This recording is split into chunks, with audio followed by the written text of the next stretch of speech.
मुरादाबाद कुरी रवाना गांव पहुंचे एआईएमआईएम प्रदेश अध्यक्ष शौकत अली। भाजपा सपा पर साधा जमकर निशाना। उत्तर प्रदेश के जनपद मुरादाबाद के ग्राम कुरी रवाना में एआईएमआईएम यूपी प्रदेश अध्यक्ष शौकत अली पहुंचे। मंच से बोलते हुए शौकत अली ने समाजवादी पार्टी कांग्रेस बीजेपी पर जमकर निशाना साधा। उन्होंने कहा, समाजवादी पार्टी की सरकार में मुजफ्फरनगर दंगा हुआ और कहा, जब बाबरी मस्जिद शहीद की गई किसकी सरकार थी, याद करो मुसलमानों। और कहा, मुरादाबाद ईदगाह में हुए 1980 दंगे का भी जिक्र किया। आगे कहा, बीजेपी सरकार में मुसलमान की हत्या की जा रही है, कभी गोकशी के नाम पर तो कभी दाढ़ी देखकर उनकी हत्या की जाती है। उन्होंने कहा कि अब्दुल अब्दारी नहीं बिछाएगा, नहीं कुर्सी लगाएगा। आगामी ग्राम पंचायत और यूपी विधानसभा 2027 के कार्य में जुट जाए, लोगों को पार्टी की नीतियों के बारे में बताएं और पार्टी को मजबूत करने कार्य करें। मुरादाबाद से मोहित भटनागर की रिपोर्ट।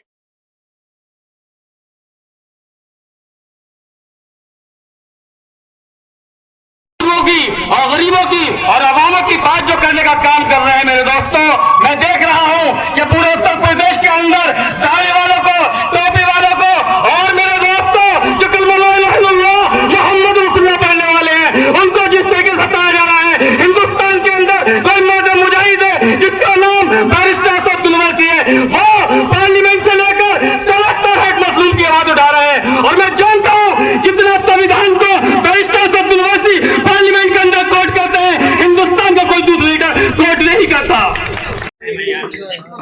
अब तक आरएलडी से जुड़े हुए थे, पार्टी की नीति से किस तरह से प्रभावित है? देखिए, सबसे बड़ी बात मैं आपको बता दूं, राष्ट्रीय लोकदल में मैं करोड़ों रुपया खर्च कर चुका हूँ, तमाम मेहनत करने में कोई कसर नहीं छोड़ी।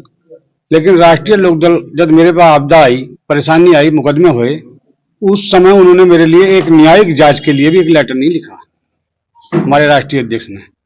तो मैंने उसी दिन पार्टी को अलविदा कह दिया था।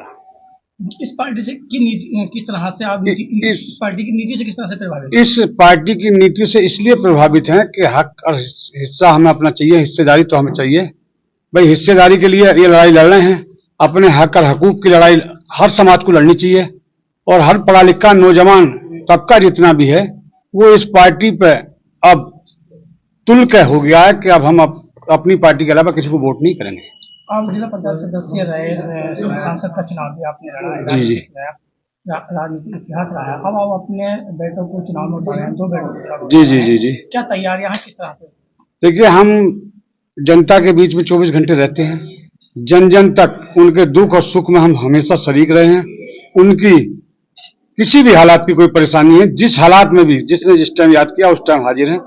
और जहां विकास का मामला है, जब मैं जिला पंचायत मेंबर रहा तो मेरे क्षेत्र की जनता खुद बता देगी, आज भी नाम से जानती है कि भाई विकास किसी ने किया है तो वो मतलूब ने किया है। दोनों बेटों का क्या नाम है, किस वार्ड से उतार रहे हैं? ऐसा है, देखिए, अभी आरक्षण क्लियर हो जाए तो फिर ये भी फाइनल हो जाएगा कि हम कौन सा वार्ड क्लियर करेंगे, क्योंकि एक वार्ड हमारा जाने की ऐसी भी खतरा है उम्मीद। तो इसलिए अभी तो 11 नंबर पर समीर अहमद और 12 नंबर पर मंजूर अहमद है। अगर कोई परिस्थिति ऐसी रही तो बच्चे रहेंगे, नहीं तो स्वयं नहीं लड़ूंगा। क्या अपील करना चाहेंगे जनता से? जनता से यह अपील है कि भाई, अगर हमारी कहीं कोताही या कहीं गलती या कोई खामियां रही हैं तो उसे दूर करते हुए और हमें अपने गले लगाने का काम करें और हमारे साथ कांधे से कांधा मिला के चलें। प्रदेश अध्यक्ष जी आज पहुंचे थे यहाँ पर, किस तरह का प्रोग्राम था, कैसी भीड़ थी, क्या ये जो उम्मीद थी हमें, देखिए, दिन में जो कार्यक्रम है, जितनी उम्मीद थी उतनी पब्लिक उससे अधिक थी। उम्मीद से अधिक पब्लिक रही, उसमें कोई हमें दिक्कत नहीं और कोई गुरेज नहीं। लेकिन हमेशा इसी तरीके से पब्लिक का सहयोग बना रहे। हम हमेशा उनके प्यार के तलबगार हैं और जनता की सेवा करिए, हमेशा करेंगे। अच्छा जी, क्या जिला परिषद सदस्य के लिए तक की ही आपने पार्टी ज्वाइन की है या हमेशा ये पार्टी? हमेशा के लिए। चुनाव लड़ने जा रहे हैं, आज किस तरह का प्रोग्राम है, पूरा बताइए। मेरा नाम समीर मलिक, मैं प्रत्याशी वार्ड नंबर 12 द्वारा कर जी। आपका कैमरे पे देखना है, ठीक है? आपका क्या नाम है और कौन से वार्ड से चुनाव लड़ने जा रहे हैं और किस चीज का चुनाव लड़ने जा रहे हैं और किस पार्टी से? मेरा नाम समीर मलिक, वार्ड नंबर 11 से प्रत्याशी हूँ मैं एआईएमआईएम से। यहाँ प्रदेश अध्यक्ष शौकत अली आए हैं और आप चुनाव लड़ने जा रहे हैं, किन मुद्दों को लड़ने जा रहे हैं, क्या मुद्दे रहेंगे जीतने के बाद, किस तरह के काम रहेंगे आपके? जीतने के बाद इसको स्कूलों के बारे में सोचना है और गांव की सड़कों के बारे में देखना है। कहाँ सड़कें कैसी हैं, टूटी टूटी सड़कें बहुत हैं आजकल, और गन्ना विभाग के बारे में भी देखते रहना है, किसानों के बारे में सोचना है थोड़ा। और तो ये आपने इस पार्टी को ही क्यों चुना? इस पार्टी में एक तो एजुकेशन पर्सन ज़्यादा हैं, ओवैसी साहब खुद एक पढ़े लिखे हैं, वहाँ से अमेरिका से वो लंदन से पढ़ के आए हैं एक तो, और मैं उनके काम करने की नीति भी अच्छी तरह से हैं और विकासशाली के। क्या अपील करना चाहेंगे लोगों से आप, क्षेत्रवासियों से?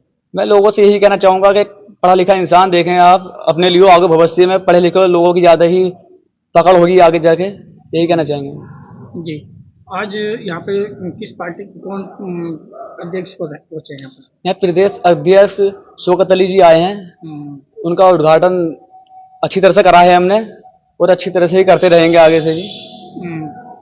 और क्या कहना चाहते हैं कि आगे चल के किस तरह की राजनीति में आप कदम रखने जा रहे हैं? तो आपका जो बैकग्राउंड है वो राजनीति में क्या है? बैकग्राउंड हमारा पहले से राजनीति में अच्छा है। पापा हमारे जिला पंचायत रह चुके हैं पहले सन 2008 या 2009 के टाइम के, उसके बाद MP का इलेक्शन भी एक बार लड़ा, तो राजनीति हमारी बैकग्राउंड अच्छा है, पहले से ही अच्छी तरह से रहे हैं राजनीतिक में हम। फिर दान भी हम गाँव के रहते हैं हर साल, हर बार, हर बार की तरह। तो अब क्षेत्र में आप घूम रहे हैं, किस तरह का रिस्पॉन्स मिल रहा है? क्या लोग रिस्पॉन्स अच्छा मिल रहा है, पहले से ज़्यादा मिल रहा है। पार्टी में ज्वाइन होने के बाद कुछ लोग हमसे मुखालिफ नहीं थे पहले, अब AIM की वजह से और ज़्यादा मुखालिफ हो चुके हैं। मुसलमान लोगों की ज़्यादा आबादी हमें मिल रही है इस बार। नए युवा है, आप नए युवा को जोड़ रहे हैं पार्टी से, क्या कहना चाहेंगे? नए युवा सही जुड़ रहे हैं इस टाइम, फैन भी अच्छा बनता जा रहा है युवाओं का और आगे भी अच्छा बनता जाएगा।